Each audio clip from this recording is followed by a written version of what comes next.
ನನ್ನ ಭುಜಬಲದ ತ್ರಾಣವನ್ನು ನೋಡು, ನಿನ್ನ ಅನುಮಾನವನ್ನು ಬಿಡೋ, ನನಗೆ ನೇಮವನ್ನು ಕೊಡ ಧರ್ಮಭೂಪ. ನೋಡನ್ನು ಭುಜಬಲದ ಪ್ರತಾಪ.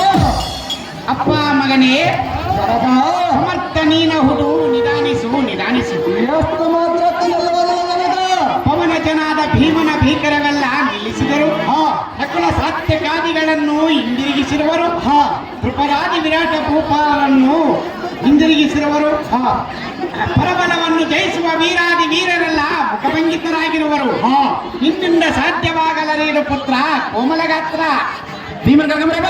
ಓಹೋ ತಂದೆ, ಅದ್ಭುತವಾದ ಯುದ್ಧವನ್ನು ಜಗಿಗದ್ದು ಬರುವ ಮಧ್ಯ ಪಾಂಡವನ ಪುತ್ರನಿಗೆ ಇಂಥ ಮಾತುಗಳನ್ನಾಡುವುದುಂಟು. ಇದ್ದ ಮಾತನ್ನು ಹೇಳಿದೆ ಕುಮಾರ. ಬಾಲಕ, ಸಂಪ್ರಿಯ ಪುಷ್ಪಾರಳಿದರೆ ಪರಿಮಳವನ್ನು ಶೋಭಿಸುವ ಸಂಘಾದಿಗಳಿಗೆ ಪೆಟ್ಟ ಉಂಟೆ. ಜನಕ, ಬಾಲಕ, ಹರಿಮಠಾದಿಗಳ ಭೀಮ ಸಾತ್ಯಕಾದಿಗಳನ್ನು ಗೆಳೆದಿರಲೇ ಎನ್ನಡನ ಕುರುಬನ ಹನ್ನೊಂದು ಅಕ್ಷೋಣಿ ಸೈನ್ಯವೆಲ್ಲ ಏರಿ ಬರಲು.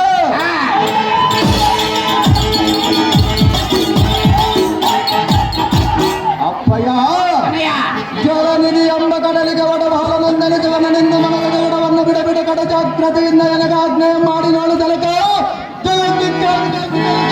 ಇಲ್ಲ ಸಾರಥಿ ದೇವ, ಇವನಿಗೆ ಏನು ಹೇಳಲು ಸಮ್ಮತಿ? ಹೌದು ದೇವ. ಕಂದನಾದ ಅಭಿಮಾನ್ಯುವಿಗೆ ನಾನು ಎಷ್ಟು ನೀತಿಯನ್ನು ಹೇಳಿದರು ಎನ್ನ ಮಾತು ಕೇಳಲಲ್ಲನು. ಹೌದು ದೇವ. ಇವನ ಸಮರಂಗದ ಆಸೆಯನ್ನು ಬಿಡಿಸುವುದಕ್ಕೆ ಎನ್ನ ಒಡ ಹುಟ್ಟಿದ ಅನುಜನಾದ ಭೀಮನಂಬರ ಹೇಳು ಸಾರಥಿ ಪೌನಿ ಚಕ್ರತಿ. ನಿಮ್ಮಿಷ್ಟದಂತಾಗಲಿ ದೇವ. ಬೆಳೆಯಾಳ ಗ್ರಾಮದಲ್ಲಿ ಋಷಿಕೇತು ಪಾತ್ರ ಮಾಡಿದಂತವರಿಗೆ 201 ರೂಪಾಯಿ ಮತ್ತು ಬೆಳೆಯಾಳ ಗಾರ್ಲಿಂಗಪ್ಪ ಇವರು 101 ರೂಪಾಯಿಯನ್ನು ಧರ್ಮಜನ ಪಾತ್ರ ಮಾಡಿದಂತವರಿಗೆ ಬಹುಮಾನ ಪ್ರಕಾರ ನೀಡುತ್ತಾರೆ.